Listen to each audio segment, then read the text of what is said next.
All right, let's get into this. Morning, all those on YouTube and cyberspace, whoever's watching. All right, before we go further, I want to go back a little. We kind of rushed through a little bit the previous part of this mimer, and I want to re-examine it and go a little in depth into it. Okay, so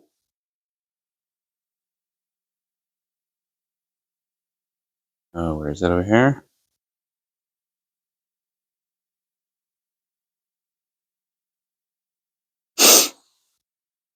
Okay, so we learned yesterday, why is it that specifically when Mashiach comes, that's when negativity will have its end, will become completely nullified.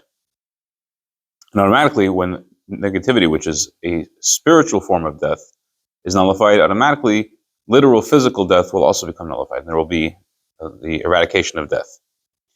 The reason given is because then, in the times of Mashiach, there will be such a lofty, intense, powerful revelation of godly light that all opposition to godliness and holiness will become null and void. And the Rebbe brought from the Maimer of the Rebbe Maharash that to contrast this with the times of the Holy Temple of Jerusalem, the Beis HaMikdash, in the time specifically of the first temple, when it was a greater godly revelation, specifically in the times of King Shlomo HaMelech, King Solomon, where the Yidden, the Jewish people, were at their peak of perfection in regards to holiness. So at that time, there was a very intense godly light revealed in the world, and because of this light, all the nations of the world were nullified to King Shlomo. He didn't have to fight with them; they clicked. They came to him.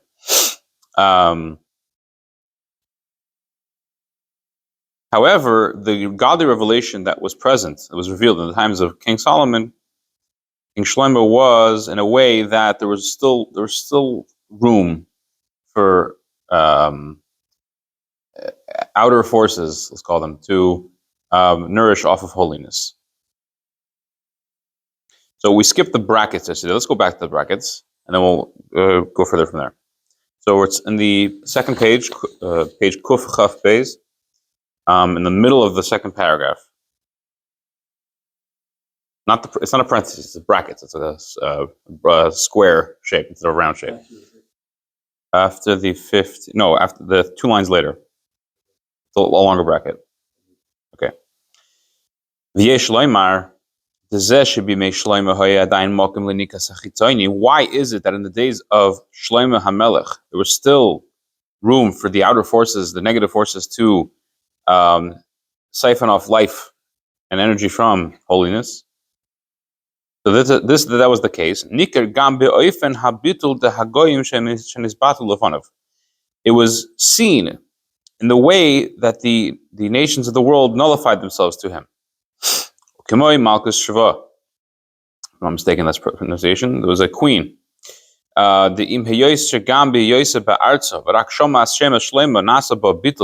although she was in her land across the world somewhere, and she only heard about Shlomo HaMelech's greatness, it created in her a bitul, a nullification, a little bit, towards him. She was very impressed, very astonished that there was such a king who was so great and so wise. Shlomo HaMelech was the wisest of all men. That because of this, she actually came to King Shlomo, especially after she came to him, and she saw his wisdom, and so on and so forth. And through this, she became nullified before him in a manner of, as the verse testifies, that she didn't have any breath left in her. She was so amazed. Despite all this, she didn't immediately become his one of his people working in his palace. She was still a queen. And not only did she remain a queen, more than this, King Shlomo, he actually honored her with a great honor. Okay, so you see that there was an intense bittul. Bittul is a word that's used a lot in Chassidus. There was a very intense bittul because of the great revelation that was present during the times of the Holy Temple, especially in times of King Shlomo, but it wasn't absolute. It wasn't absolute.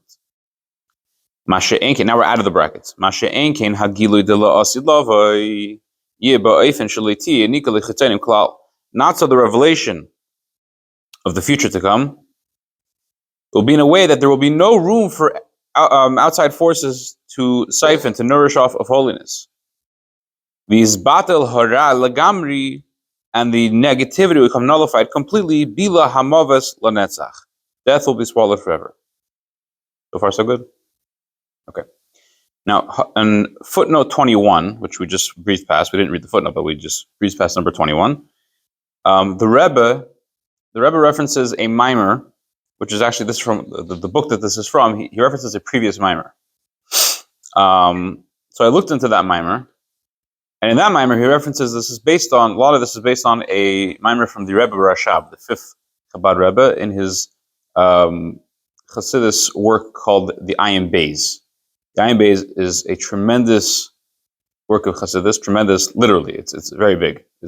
It's essentially one mimer that's like a couple thousand pages. So over there, the Rebbe Rashab explains something very interesting. The difference between what was going on during the times of King Shlomo and during when it's going to be when Mashiach comes, from a different angle. And we're going to talk about this again later in this mimer, but the Rebbe is going to approach it from yet another angle. The angle approached by the Rebbe Rashab in that mimer is, in a few words, every single thing that exists has a spark of holiness, of godliness inside it. If it didn't have that spark of godliness, it wouldn't exist. It can't exist. Hashem is actively creating every single thing at every moment, as explained at length in Chassidus and places in like the second portion of Tanya. Every single thing exists by virtue, or not by virtue of, but by direct virtue of Hashem actively creating it at every moment. The spark of energy, of godly energy in that creation, and were it not for that spark, the thing would not exist. This is the basis of the idea that's thrown around nowadays called Tikkun Olam. It's a Kabbalistic idea. The way it's portrayed nowadays is not exactly what it really is. Tikkun Olam is, in Chassidus, is called Birurim, where everything has a godly spark, and our job is to elevate those godly sparks back to their source. So, for example, if you have an apple, okay, you can take the apple and you can do something terrible with it. You can take an apple and do something that's absolutely wrong with it. You can eat the apple on Yom Kippur. You can steal an apple from someone, God forbid. This takes the spark that exists in the apple and it drags it down into negative places. However, you can take an apple, you can make a blessing on it, and you can eat it in order to serve Hashem better. Now you have more energy. What you would just accomplish is you took that spark that's in that apple and you're elevating it back to its source. Now, the idea that there's a godly spark in every single thing that exists is not only in things that are, I guess you'd say, parv. They're Yiddish, you'd say they're nishtahin, nishtaher. They're not here, not there. They're not holy, and they're not negative. They're not negative. What about things that are negative, things that are evil? It must be they can't have a godly spark because they're evil. They oppose holiness. So the reality is that even those things have a godly spark. However, their godly spark is in serious trouble. Why? There's a rule in halacha, in Jewish law. It's called chanan, or chaticha nasis nevela. What is chaticha nasis nevela? If I have somebody has a piece of meat, yeah? And they take the meat and they put it into a pot. They want to cook the meat. But the pot of the liquid that they're putting into is not water. It's not oil. They put it into milk. Okay? They put milk into a frying pan or whatever, and they put a big steak inside the milk. That steak is now 100, and the milk as well. The milk and the steak are 100% not kosher. This is called meat and milk cooked together. This is biblically forbidden. to be cooked and to be eaten, to have a benefit from. The status of this piece of meat now is called chaticha nasis nevela, which literally means, I'm not going to translate literally, but the idea is that this piece of meat has now become a piece of non-kosher food. What does that mean? What that means is meat is kosher. Kosher meat is kosher. Kosher milk is also kosher. You have this weird thing, from our perspective, that the Torah tells us that if you take this kosher piece of meat and this kosher bit of milk, and you cook them together, this piece of steak and this milk have now become prohibited objects, completely non-kosher. It's not a kosher thing with non-kosher mixed into it. It's not like you had a soup and you dropped a little bit of non-kosher liquid inside, I don't know what, or non-kosher food inside it. And now it's a kosher soup with non-kosher food, and practically you're tasting the non-kosher taste, and it makes it not kosher. No, this case, the meat and the milk, each of themselves, they become not kosher in their own right. Okay? It's not a mixture of non-kosher food. It is a piece of non-kosher food. Okay? The piece itself becomes a prohibited thing. I don't know if it's clear what I'm saying. In Hebrew, it would make more sense. But that's not your problem that I'm not explaining it well. So these godly sparks in negative things, in evil, there's godly sparks there. If they weren't there, then the thing wouldn't exist. It can't exist. But the degree of which the godly spark is in it became like chaticha nasis nevela. It's almost as if the spark became something negative. And it's very much important to stress the words almost as if became something negative, because it can't. It's godliness. It can't become negative. It can't become something that it's not. It becomes as if. It appears to be that way. It becomes so dark and so exiled in this thing that it's as if it's not there, or it's as if it's the opposite of what it really is. Why are we mentioning this? Because this is the distinction. In the times of King Shlomo, the godly sparks were attracted to this powerful light. It's like you have a giant bonfire. Okay, sometimes the bonfire will shoot off sparks. You watch, the sparks will actually be like almost like magnetically attracted towards the giant flame. Or I think also, I've never tried it, but I'm just sure, I would imagine if you have a small candle, you put it next to a large bonfire, the small flame, this is the bonfire, this is the flame will tilt towards the bonfire. So in a similar way, there was sparks of holiness throughout the world. King Shlomo sat in his place, the Beis HaMikdash, the holy temples in Jerusalem, in its place, and godly sparks from all over the world came to this powerful godly torch.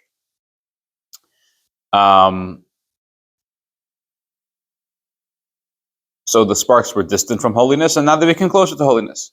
What's going to happen when Mashiach comes is something radically,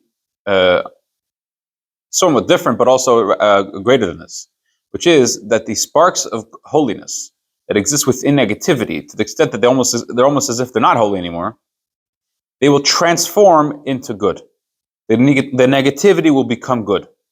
The evil will become positive. That which is not holy will become holy. This is, so it's not just a greater, a more godly light revealed when Mashiach comes. It's a greater degree. It's a greater level. Okay, let's start off section Gimel over here. Ubir achiluk ben hagilui shahaya b'mei shloima. Shemitzad gilui ze haya adayin mokem linikas hachitzayim b'chinas achirayim akalpanim. Lahagilui de la'asi lavay shemitzad gilui ze layinika lahaminika klau. Now, in explanation of this distinction between the revelation that exists in the days of Shlomo, that this revelation caused a nullification of the negative forces to a great degree, versus the revelation of the future to come, Mashiach comes, that this will completely nullify all negativity. And regarding the explanation of this distinction, Mevar B'Hamaimer, the Rebbe Maharash, who this Maimer is based off his Maimer, he explains, Shehu al derech hachiluk ba'avodas ha'odam ben ha'avodah d'sur meira lo ha'avodah d'moyes berah. To explain the difference between what happened at the times of the Holy Temple, the times of King Shlomo, to what's going to be when Mashiach comes, the difference in the revelation, the godly revelation, The Rebbe Marash compares this to the difference in our service of Hashem, the two ideas of staying away from negativity and being disgusted by negativity. Okay? So he's going to use this model to explain to us and help us understand the difference between the future revelation and the revelation of the past. Again, the distinction between staying away from bad and being disgusted by bad. The sur meira hu shemadche es hara avol eino soine es hara be'etzem. What is sur meira? Sur meira, it's based on a pasuk, a verse. Sur meira va'asetov ba'kisholem v'rodfehu. To stay away from negativity, from evil, do good. So staying away from evil, the first step here, what is it? Is that you push away the negativity.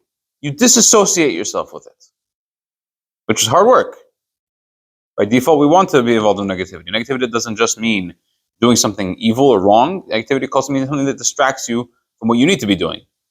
If, you eat breakfast and you're full and some like juicy dessert comes out and you really don't have room for it in your stomach, but it looks so delicious, and you go ahead and you eat it, in this context, that's considered negativity, because you could be doing something else and you just ate something just because it tasted good, not because you had any purpose in eating it. Staying away from negativity, and just using that example, is that the dessert comes out and you're full and you say, I really want it, but I'm not going to eat it. I have better things to do. So you disassociate, you push away the negativity. Aval, but the negativity is not despicable in your eyes. It's not gross. It's not bad. It's not horrible. You say, I really want the donut, but I'm not going to. I know it's better not to. Or even in a more coarse example, coarse, something that's actually wrong from the terrorist perspective, a negative action, that you force yourself not to do it, even though you really want to. What does even though you really want to mean? Even though you really want to is that this act or this idea is not horrid in your eyes. It's not 100% despicable because you want to do it. Yes, I'm sure there's some degree of negativity of when it comes to this, whatever the thing is, but it's not absolute, because if it was absolute, you wouldn't do it. Ubimela, automatically, although practically one is pushing away the negativity, still by this person it exists the negativity takes up space in this person's life. I'm pushing away because it's something that it's important to me, but I know better, and I'm working to do better. To the extent that deep down inside, if a person leaves space in their mind, in their heart, for something that's not good, there's a little bit of an appreciation of it. There's a little bit of a love towards it. If one is not completely disgusted by it, there's a little bit of attraction to it. Like it's explained in the book of Tanya, regarding the level of a tzaddik who is incomplete. There's a tzaddik, a perfect, righteous individual. The Tanya describes there's actually 5 different levels of people. We're not going to get to right now, but it explains regarding the level of tzaddik, the righteous one.